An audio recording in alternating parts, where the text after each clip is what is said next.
This is Srila Prabhupada. Namo Vishnu Padaya Krishna Prasthaya Bhutale Srimate Bhaktivedanta Swami Namane Namaste Saraswati Deve Kauravani Vacharane Nirvishesha Srinivadi Paskatyade Satarne. So, welcome everyone. We wish you a Hare Krishna today. And a happy Chaitanya Mahaprabhu. So today I'm going to read from the Bhagavad Gita as it is, chapter 14, text number 19, the three modes of material nature. Nanyan gunebhya kartaram yada drashtanupashyati gunebhya shapram deti madbhavam so digachati.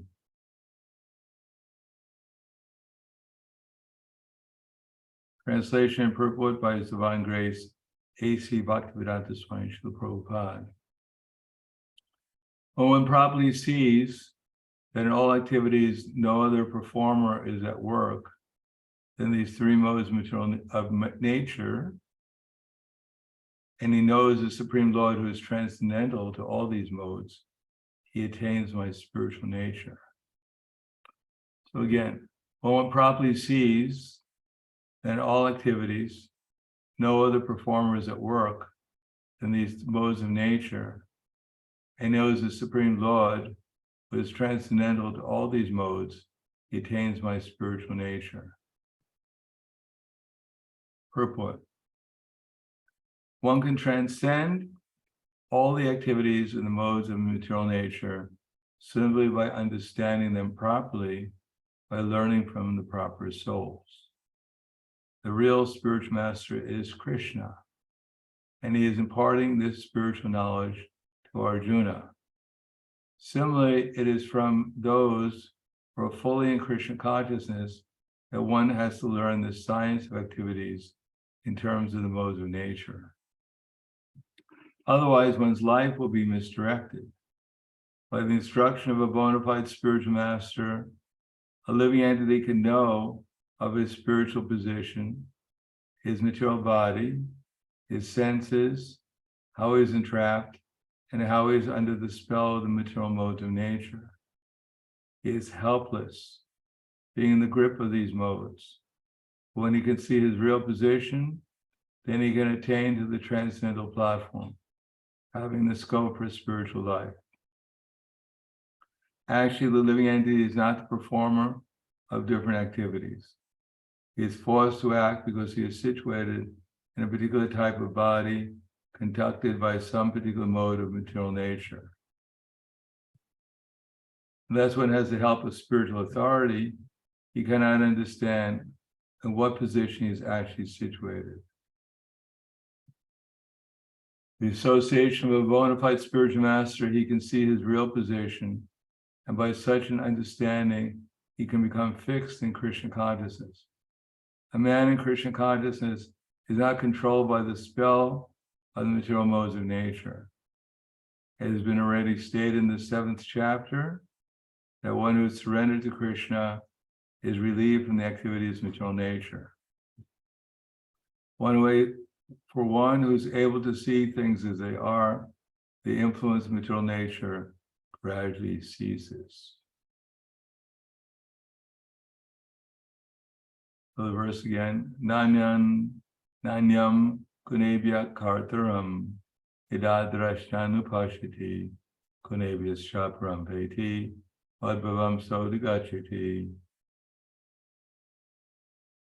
When one properly sees in all activities no other performers at work than these modes of nature, and he knows the Supreme Lord who is transcendental to all these modes, he attains my spiritual nature. Namo Vishnu Padaya Krishna Prasthaya Bhutale Srimate Bhaktivedanta Swami Namane Namaste Saraswati Deve Kauravani Vacharane Nirvishesha Srinivadi Paskatyade Satarne.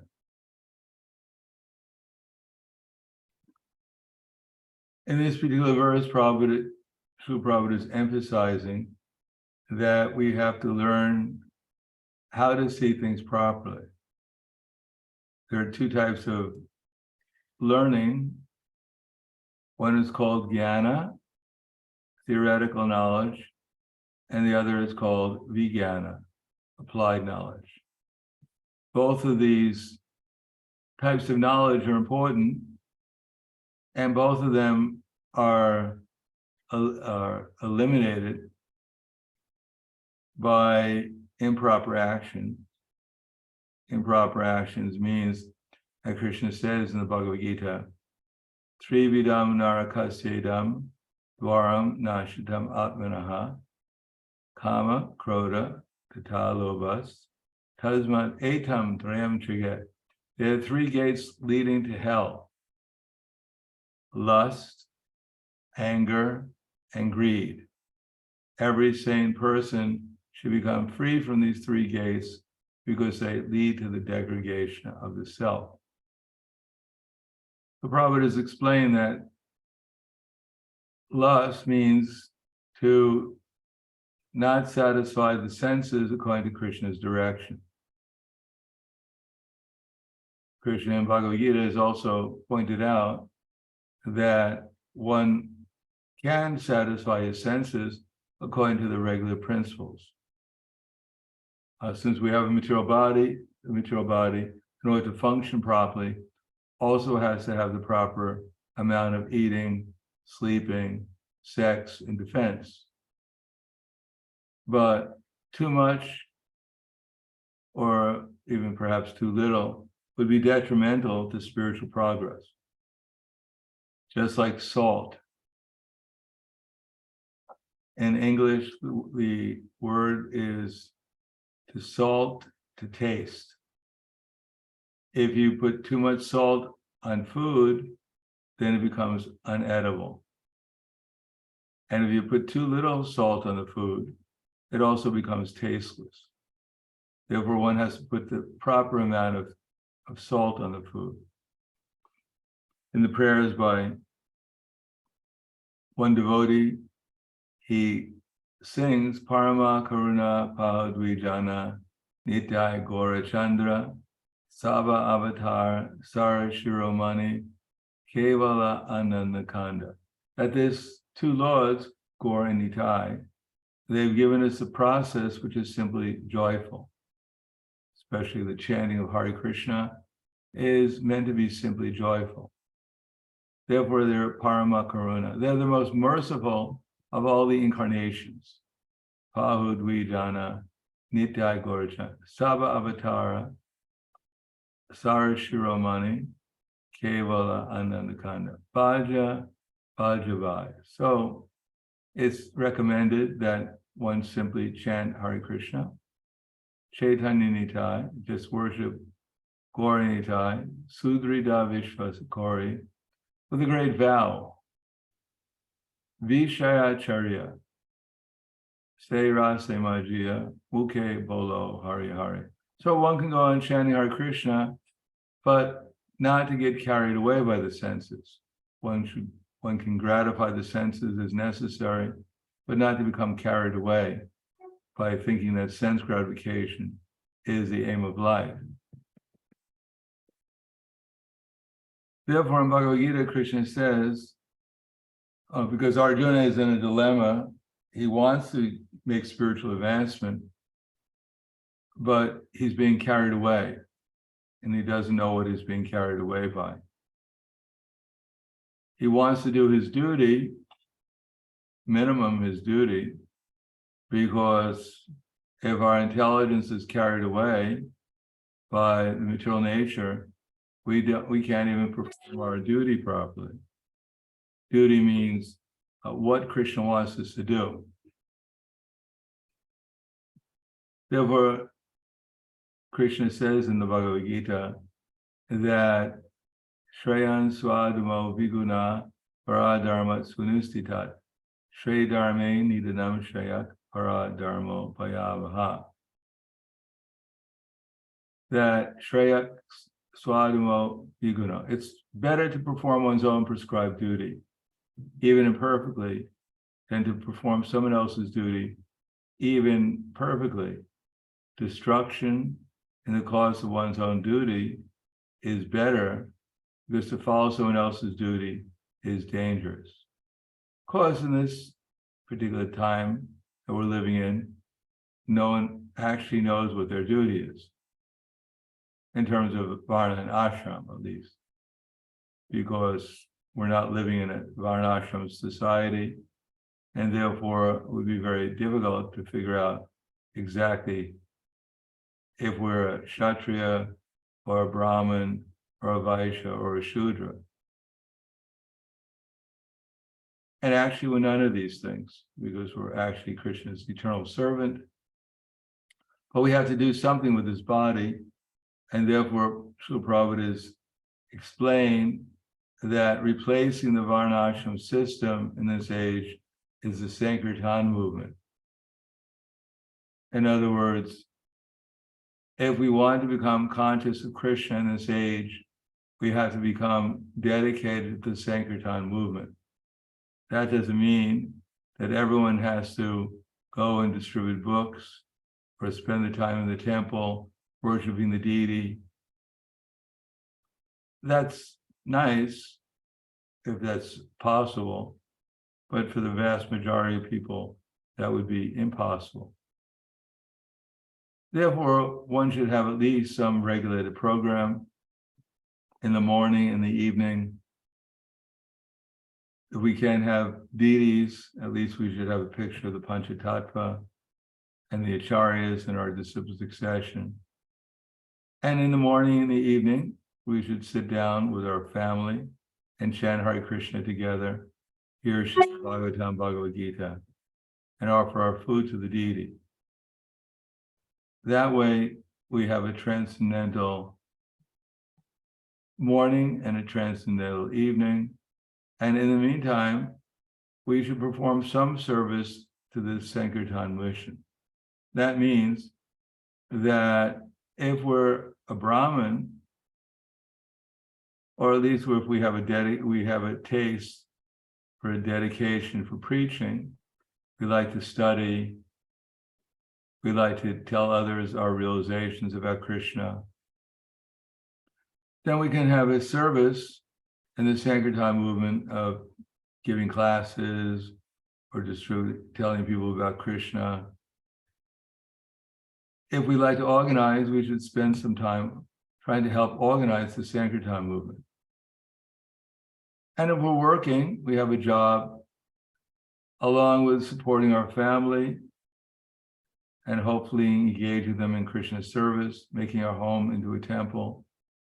We should also give some of that energy that we gain by working in order to support the spreading of the Sankirtan movement, so that the managers have some energy to utilize to organize the preachers, so people can be informed that Krishna is the Supreme Personality of Godhead. If we do that sincerely and spend some time hearing about Krishna, because our occupational duty to maintain this body is necessary, but it's even more important to maintain the soul. And in order to maintain the soul, as Krishna says, we need the help of the super soul. And in Bhagavad Gita, Krishna has explained, Aham sarvasya prabhavo matak sarvam pravartate, itva, that Aham sarvasya prabhavo, that Krishna is the source of everything. Aham sarvasya prabhavo matak smriti. And therefore the wise, Bhuta Bhava Samanvitaha, the wise who know this perfectly, engage in Krishna's service and worship him with all their heart. Aham sarvasya prabhava matak sarvam pravartate, iti matva bhajante mam Bhuta Bhava Samanvitaha. They worship Krishna with bhava. Bhava means love. Now, if we're not under the internal energy of Krishna, realizing Krishna directly, seeing him at every moment with great ecstatic love, we have to take to the process of devotional service. And the process of devotional service has been explained repeatedly in all our literature in a very simple way. It doesn't require sitting in the lotus posture or putting your foot in the back of your neck. That's all right, as long as you don't break your foot, which sometimes happens if you do it too often. But it's a little bit more simple, the process of self-realization. Namely, much chitta, much kata prana, bodhyantas parashparam, katayantas swamim nityam, tushanti cha ramanti cha. That the thoughts of my pure devotees, they dwell in me, their lives are surrendered to me, and they derive great satisfaction and bliss, enlightening one another and conversing about me. So in other words, we have two energies we can utilize in Krishna's service. One energy is chitak, and the other is prana. Now, these are not our energies, but they're given to us by Krishna through his material nature. And therefore, everyone has their amount of chitta, consciousness, and prana, energy, to do activities. Now, Krishna wants us to hear from his devotees so that we can learn how to utilize our consciousness, how we might engage our intelligence in Krishna's service, how to engage our mind in Krishna's service, how to engage our ego in Krishna's service, and how to engage our body, our energies in Krishna's service. So the first thing we have to do is learn how to engage our mind and our intelligence in Krishna's service. And how to do that? Well, Krishna says, Machita Machkata Prana Bodhyantash Param.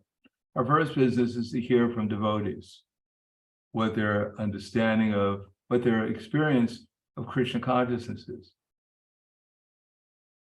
Therefore, we have to be very careful in our dealings with devotees if we want to understand how to make spiritual progress. Now, there are different levels of devotees. There are devotees who are superior to us in some way. They have more experience in utilizing their body, their mind, and their intelligence in Krishna's service. Therefore, we have to hear from them in order so that we can get some inspiration, some understanding of how we might also do a similar type of activity to get up to a certain level that they're on of devotional service and Krishna consciousness. Therefore, we have to be very careful in being able to appreciate devotees who are more steady than we are and have more understanding of how to be enthusiastic in devotional service. With our intelligence, we can know how to be steady. And with our mind, we can learn how to become enthusiastic. With our intelligence, we can know what our position is so that we can see things better than we do now. And therefore, if we see, we remember that we're eternal and that Krishna is the Supreme Personality of Godhead. And therefore, if we remember that and put our intelligence in Krishna consciousness, then the result is we become enthusiastic. Or as Prabhupada writes in the Nectar of Instruction, activities performed with intelligence in Krishna consciousness is called enthusiasm. So if we want to be enthusiastic, that's the formula. We have to do something for Krishna, and we have to do it with intelligence, with care and attention. And it should be done in Krishna consciousness to please Krishna. So what does this actually mean? It means the same thing, that we have to recognize that everything belongs to Krishna, including myself. I'm also Krishna's eternal servant. And therefore I have to hear from Krishna and from Krishna's representatives what he wants me to do with my body, my mind, and my words. That's called devotional service. Now, it would be nice if we were the only persons left on this planet. Then, without some association, we wouldn't have anyone to serve. Sometimes we think that it would be nice if I was the only one in the temple, and then everyone would agree with me. I wouldn't have any conflicts with the devotees because I'd be the only devotee. But actually, association with the devotees is necessary. And even the devotees we don't necessarily agree with, even their association, which gives us a challenge for our devotional service, is also necessary. If we can learn how to appreciate even devotees we don't necessarily agree with, that's a great advancement in devotional service. Or as Krishna says in the Bhagavad Gita, Sarvabhutastam Atmanam Sarvabhutani Chatmani Ikshite Yoga Yuktatma Sarvatra Samadarshana. That the true yogi observes me in all beings and also sees every being in me. Indeed, the self-realized soul sees me, the same Supreme Lord, everywhere. And for one who sees me everywhere and who sees every being in me, I am never lost to him, nor is he ever lost to me. So when we see a devotee means that one who's chanting Hare Krishna at least, and trying to follow the principles to make spiritual advancement. If we're not joyful, then we must be in Maya. And if we're in Maya, then we should try to become appreciative so we can get out of Maya. Appreciative in a realistic way of what this devotee is doing in terms of devotional service. Therefore, Chaitanya Mahaprabhu has told us that one who chants Hare Krishna, he's to be known as the best of the whole crowd. Therefore, if we see devotees and we see those who are superior to us, we try to appreciate them. We see those who are on the same level, more or less, that we're on of devotional service, steadiness and enthusiasm for devotional service. We should try to cooperate with them. And for those who are lesser than we are in spiritual advancement, we should try to assist them. Generally speaking, in the material consciousness, which we have to become aware of, if someone is superior to us, then we become inimical to us. We become envious of them. And we hope that somehow or another that they diminish their spiritual activities so that we can surpass them in some way. Could you imagine going to the spiritual world and seeing all the great devotees there and hoping that they all fall down so you can be alone with Krishna? It would not be very pleasant living in the spiritual world. On the other hand, the spiritual world really means that when we go there, we see everyone else as being a great devotee, and we simply aspiring to become their servant. That's the proper mood for love. Good mood for anger, greed, and lust. Зависть. What's that? Medlina. A good mood for lust, anger, and greed is to think ourselves to be great and everyone else to be lesser. So we have to learn how to see things properly. And the first things to see properly is that not only am I eternal and everyone else is eternal, but I'm an eternal servant of Krishna. And everyone else is also an eternal servant of Krishna. And that whatever I can do, whatever I think I'm doing, as explained here, at least theoretically, we should understand that this is not my energies. This body is not my energy. The things that are related to this body, they're also not my energy. These are energies that are being supplied either by the material energy or by the spiritual energy. In any case, they're not my energies. I'm simply the soul within the body.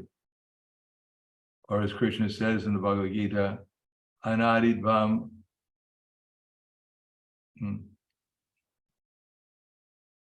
Anadidvan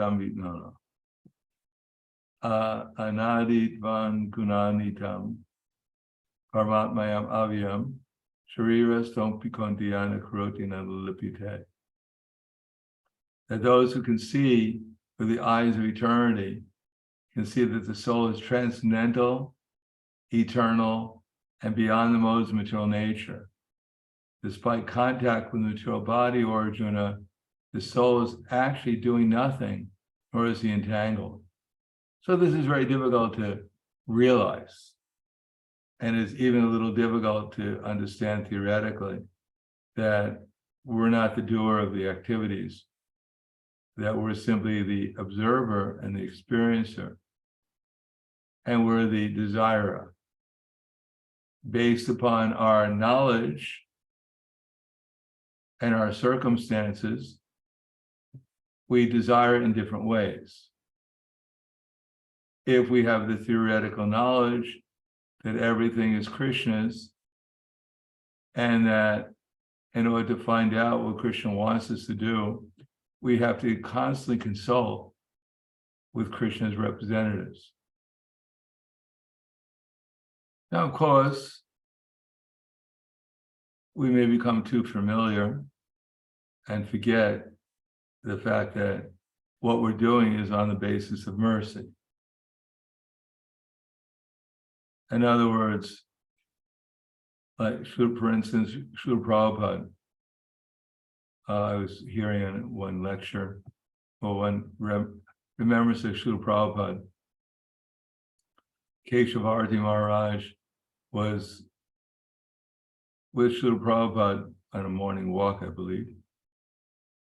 And he turned to Prabhupada and said, everything that I'm doing, everything that we have, Prabhupada, is all by your mercy. And Prabhupada stopped. I think he pointed his cane at Keshavarti Maharaj, who wasn't a Maharaj at that time, and said, no, it's all by the mercy of my Guru Maharaj. And Keshavarti Maharaj said that the waves of humility coming from Prabhupada completely overwhelmed him. So that practice of becoming a devotee is the gift that we're given by our acharyas. That if we're thinking that I'm already safe, or I'm a devotee, or whatever else we're thinking, this can create quite a bit of difficulty in our spiritual lives. One should understand properly that we're in the material world, which is a dangerous situation. And therefore, without developing by the mercy of Krishna and his representatives, the proper vision, then we're always in danger of finding ourselves in difficulty. We were reading today in the Srimad Bhagavatam about Brihaspati. Brihaspati is the priest amongst the demigods. But somehow or another, he became attracted to the wife of his brother, who was pregnant, and wanted to have sexual relationships with her. So this is Brihaspati, one of the main demigods in the heavenly planets, in the mode of goodness. But due to a little inattentiveness, he became ensnared by Maya. And indeed, in the 9th canto of the Srimad Bhagavatam, we find many great personalities. With a little bit of deviation, they became attracted to the illusory energy and lost their sense of advancement in devotional service. So we should always feel ourselves to be dependent upon the mercy of our acharyas coming into succession, and always praying for them to give us the intelligence by which we can perform devotional service in Krishna consciousness. And as soon as we lose that sense of dependency, that sense of necessity to make spiritual advancement, then Maya is there to fill the gap. Then unless we realize our fallen position, unless we realize our position of eternal servitorship to Krishna through his representatives, then there's every opportunity that Maya will come and offer us some service in her realm of material sense gratification. Therefore, in Bhagavad Gita, Krishna always explains about trying to get the proper vision. For instance, he says in the 15th chapter of Bhagavad Gita, text number 10, Utkramantam sitim vapi bhunjana vagunandita vimuro nana pashanti jnana chakshusha. That the foolish, they cannot understand how the living entity can quit his body, or nor can they understand what sort of body he enjoys under the spell of the modes of material nature. But those whose eyes are trained with knowledge can see all this. In other words, let us think right now, how much do I actually understand, or how much have I realized the difference between my body and myself? How much have I realized that I'm not this mind? Or that how much do I see constantly that all living entities are eternal servants of Krishna, like myself? And therefore, my only duty to everyone, to every living entity, is simply to assist them in helping them become conscious of Krishna. It doesn't matter who they might be. It might be a stranger on the street. It might be our husband. It might be our wife. It might be our children. It might be, if we do have one, our dog. Or even our cat. Of course, we probably have a better chance of helping our wife or our husband or our children or our friends become Krishna conscious than we can help our dog. But in any case, if we do have a dog, then we should try to help that dog become Krishna conscious.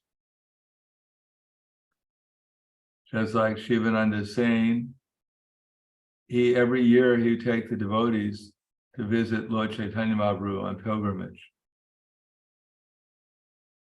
And he'd make all the arrangements for the devotees. He'd pay for all the toll booths. He'd make arrangements for the devotees, their lodging, where they were going to spend the night, for their prasadam. So on the way to Jagannath Puri one year, one dog became attracted and started to follow the pilgrimage party to Jagannath Puri. So Shivananda Sain, being a great devotee, he also took care of the dog because the dog was a member of his party going on pilgrimage. He took such good care of the dog that although when they were crossing one river, the boatman refused to let the dog on board. People were a little bit more cultured back then. They didn't say, oh, a dog, oh, how cute, oh, putty. No, the boatman didn't want a dirty dog on the boat. Dogs are generally considered not very clean. In any case, Shivananda Sain was very much a servant of all living entities, and especially if they were on pilgrimage to see Chaitanya Mahaprabhu, he paid extra money to the boatman to allow the dog on board. The journey from Jagannath Puri, from Mayapur to Jagannath Puri takes some time, especially by foot. But in the course of time on the journey, one day they forgot to feed the dog. The assistants of Shivananda Sain forgot to feed the dog prasad, and so the dog left. So Shivananda Sain felt it was a great offense, and therefore he fasted that day in order to counteract the offense of not serving one of the pilgrims on the way to Jagannath Puri. In any case, the dog went ahead and he met Chaitanya Mahaprabhu, and when the pilgrims arrived at Jagannath Puri, Shivananda Sain and the other devotees, they saw Chaitanya Mahaprabhu was throwing green coconut pulp, mango pulp, actually green mango, at the dog, and the dog was jumping up and catching it. And one time he caught and then when Shivananda Sain saw that, he offered his dandavats, his full obeisances to the dog. Now the dog was very fortunate because Lord Chaitanya Mahaprabhu was telling him to chant Hare Krishna when he was throwing the green coconut pulp, I guess it was coconut pulp, at the dog.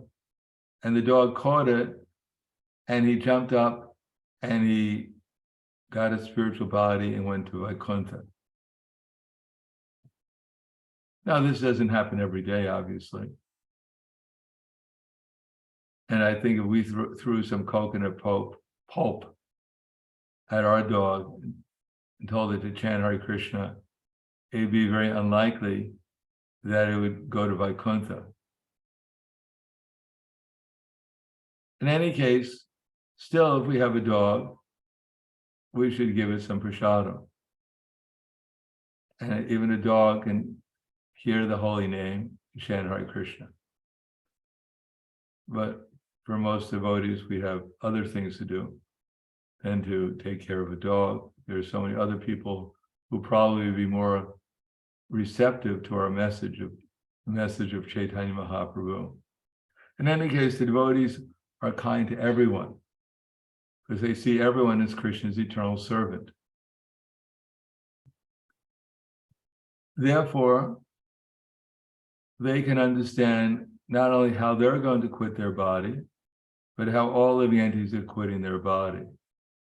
And therefore, they try to engage them in some activity of devotional service. So at the time of quitting their body, they might get the results, or they'll get the results of performing some devotional service to Krishna, and therefore hopefully save them from taking a lower form of life, which would be extremely difficult and takes a long time to come back to the human form of life. where the opportunity to engage in devotional service exists. And often, those whose eyes are not trained with knowledge, they can't see how they're being cheated by the spell of material nature. For a common materialist, they actually believe that they are their body, and that the highest happiness is in gratifying their senses. They do not believe in any higher state of consciousness other than that. They don't think that they're spiritual beings being misdirected by the modes of nature. They think they're in control of everything, or at least of something. Therefore, Krishna recommends that we become trained. Becoming trained in spiritual knowledge means that we have to accept someone who has spiritual knowledge and learn how to appreciate that knowledge and the activities of such a person. Other than that, we can see Srila Prabhupada, he did extraordinary service to Krishna and to his spiritual master as an instrument, and dedicated his activities completely to distribution of Krishna consciousness, whether by doing his particular sadhana or by distributing books or encouraging others to do it, or by translating books, or by doing bhajan and kirtan. Prabhupada completely dedicated himself to Krishna consciousness. And at the same time, he had a sense that he exhibited of being an instrument for his spiritual master. And therefore, he did not claim himself to be something extraordinary. He claimed that by the mercy of Krishna and his spiritual master and the acharyas in disciple succession, they could utilize him to do things extraordinary. So even if we can't do things extraordinary, but if we develop the proper vision, then we can also develop the proper mood. And if we develop the proper mood in our devotional service, then Krishna can do something through us. What he's trying to do is simply try to help people understand their relationship with Krishna, with him. That's all. When Srila Prabhupada was asked, can you show us some miracles? So Srila Prabhupada pointed to his disciples and said that this is my miracle. That previously these devotees, they're addicted to all kinds of sinful activity, but now they're dancing and chanting like jubilant, the holy names of Krishna, like jubilant peacocks. So this is extraordinary. We may manipulate this material nature in different ways and do what some people think is something extraordinary, but actually to change a conditioned soul back to a pure devotee, that's really something valuable and extraordinary. We may prolong someone's life in some way. We may make their lives more comfortable. But if we give them eternal, transcendental happiness, then there can't be any greater activity or benefit that we can give to anyone. And if we're convinced like that, then Krishna will give us the intelligence. As Krishna says, by hearing this philosophy, how do we apply it? Tesham satatam yuktanam bhajantam priti purvakam dadami buddhi yogam tam yena mam upiyanti te. Simply, we apply it by trying to become more conscious of what we're doing. More conscious of what we're doing means become conscious that all this energy, whatever it might be within our influence, It's all Krishna's. And therefore I should think, what does Krishna want me to do right now? What does Krishna want me to say? What does Krishna want me to think? What mood should I be in? Then when all these things are clearly understood, then I can desire to do those things practically. And if we do them with, so that's the first stage, is just to be serious. Yes, I'm not allowed to be frivolous. It's serious. To become serious about what we're doing right at this.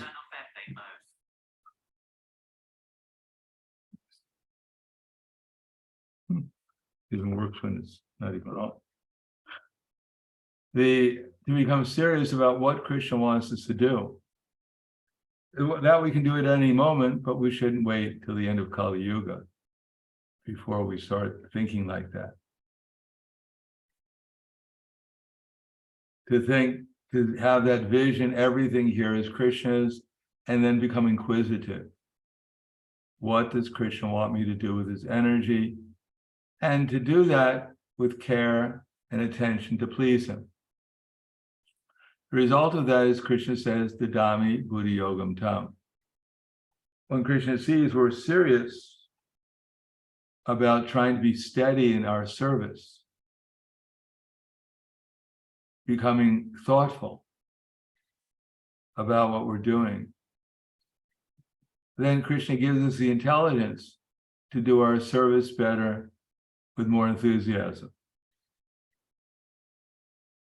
Become less carried away by the material moods that we may be presented by material nature, material conceptions that are presented by material nature, the material desires that material nature presents us, the impulses that material nature presents us.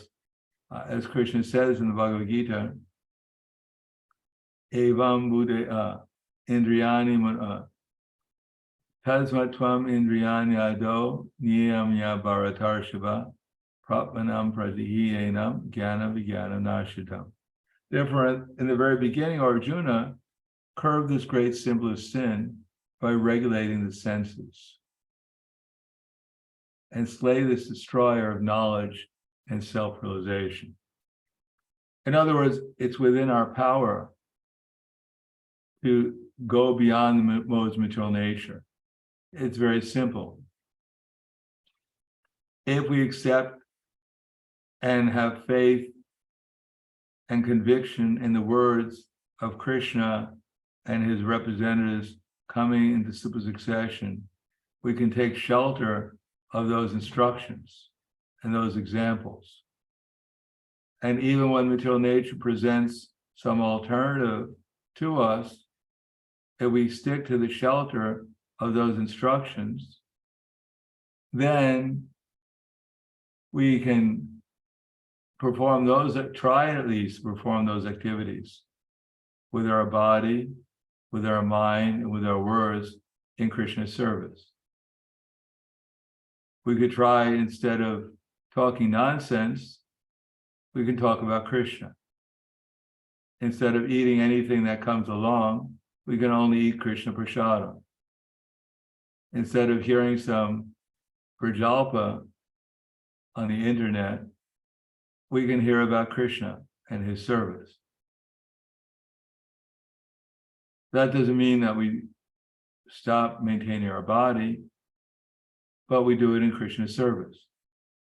It's not that we stop doing anything that's necessary, but we do it in Krishna's service. Then the result is, if Krishna is there, because if we do something with the proper attitude, then Krishna will be there in our remembrance. Krishna will appear there. Just by recognizing everything as Krishna's, then everything becomes spiritual rather than material.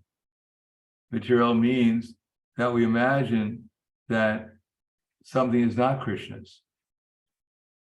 Either I think it's mine, or it's someone else's, or it doesn't belong to anyone. But actually everything belongs to Krishna. And everything becomes spiritual when I believe with proper knowledge that everything belongs to Krishna. Then therefore my computer, my room, my husband, my wife, my children, perhaps even our dog, become spiritual. Then I need the intelligence coming from Guru, Sadhu, and Shastra, and with the help of the Super Soul, to tell me, to explain to me, clarify to me how he wants to act with my body, my mind, my words, in his service. And if I accept that, and I try to remember how to expertly perform service to Krishna with his energies, then the next step is that I should try to do these activities not for my own sense gratification, but in order to please Krishna. Then naturally Krishna will appear within my memory. And if Krishna appears within my memory, then if I have, Krishna gives me that intelligence, then the result is I become, not only see things as everything is spiritual, but I see the source of all spiritual energy, Krishna, and I'll become purified. If the sun comes up, then naturally in the sun, everything is revealed in the daytime. If Krishna appears in my memory, in my consciousness, by following the process of pure devotional service, then the result is that I become ecstatic in Krishna consciousness. Gradually, my happiness, my realization of Krishna will increase as I become more steady and more enthusiastic. As I perform my service to Krishna with more care and more attention, and Krishna reveals himself ever increasingly. Then the result is I become attached to Krishna. Maya Saktamanat Partha Yogam Yunjan Marashaya. So if I follow the process, the happy result is that my mind, myself, my soul become attached to Krishna, just like a fish cannot live without water. And if we put the iron in the fire, and it becomes hotter and hotter and hotter, and eventually it becomes just like fire. So the more we follow this process with the proper vision, with the proper understanding, therefore the more Krishna becomes pleased with us and reveals himself to us, the more we try to serve his mission, the mission of Chaitanya Mahaprabhu, given to us by our acharyas, then the result is that everything is revealed to us. And that gradually I'm able to realize, by taking shelter of Krishna and his instructions, that I'm actually Krishna's eternal loving servant, and that everyone else is also by nature. And that I have no other business than to assist others, whether they're willing or unwilling, that depends upon them, trying to help them become Krishna conscious. And therefore, evam bude param bhutva samstavyatma atmana yahi shatru mahabaho kamarupam darashidam. We should always remember that we're transcendental to the material senses, mind, and intelligence. And therefore, we should control the lower nature by the higher, and thus by spiritual strength, conquer this insatiable enemy known as lust. In other words, if we realize our dependency upon Krishna and his representatives, and pray to Krishna constantly by chanting Hare Krishna and taking shelter of the vision that they're giving us, then the result is that we'll become more and more under the spiritual energy. And the more we come under the control of the spiritual energy, the more the uncontrolled senses, they become controlled. And these misgivings because of our lack of spiritual vision, the pushing of our senses, the concoctions of our mind gradually decrease, they become purified, and then we come to the happy stage of always feeling Krishna's presence in every sphere of our life. So I'll stop there. Thank you. Any questions or comments? Yes. Loka Guru. Hare Krishna. Guru Maharaj, humble obeisances. Thank you very much for your class. I want to ask you, our movement is a society for Krishna consciousness, and we know very well that in association of devotees we can advance, and we can also clean ourselves from the material desires. But you mentioned that it's sometimes it's like a great, not obstacle, but yeah, it's a challenge to cooperate sometimes with devotees because of different visions, and especially nowadays when devotees live more outside of the temples or not in general in communities.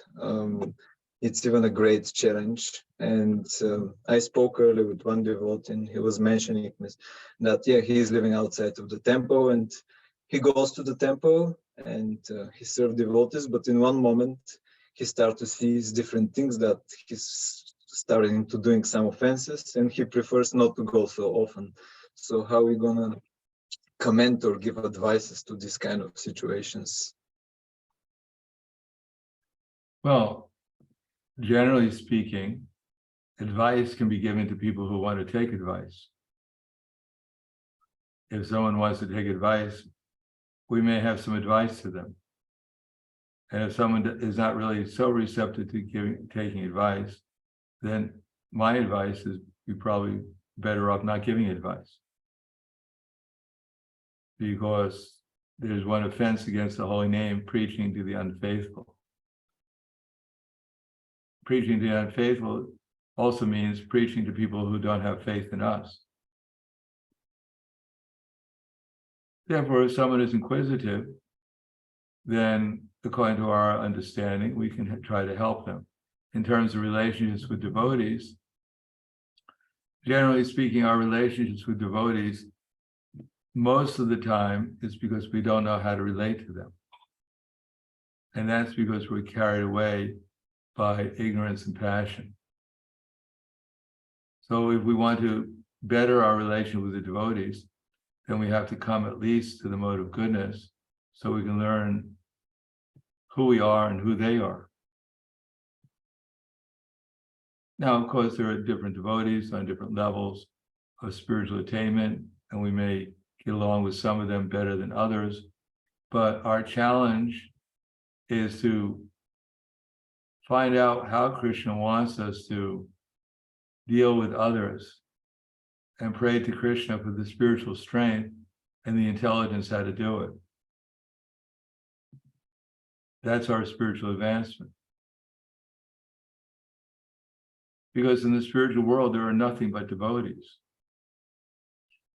Even the house that we might live in, the Chintamani Palace or hut, whatever it might be, is also a devotee. There's nothing but devotees. So if we don't learn how to get along with the devotees in this lifetime, what are we going to do if we go to the spiritual world? Get into an argument with our house?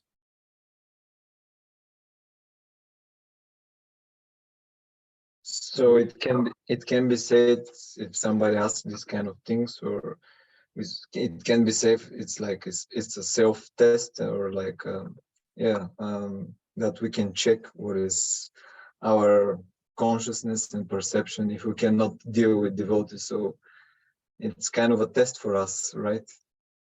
Definitely it's a test, because we can't deal with devotees in general. Well, we have to read Bhagavad Gita, Srimad Bhagavatam, as a chant Hare Krishna, try to pay attention. We have to develop a vision. Otherwise, generally speaking, we think everyone else is at fault for a problem that I have. But we're not going to solve our problem by not the way to solve our problem is by practicing devotional service. And part of devotional service is to learn how to serve devotees. If we don't develop a service attitude towards the devotees, then how are we going to be able to hear from any devotee? How to develop a service attitude? Who are we going to hear from? Who are we going to get association with? Even if I give up all other association, I'll still have to associate with my mind. And what will my mind tell me? Everyone else is bad and you're good. But how is that possible?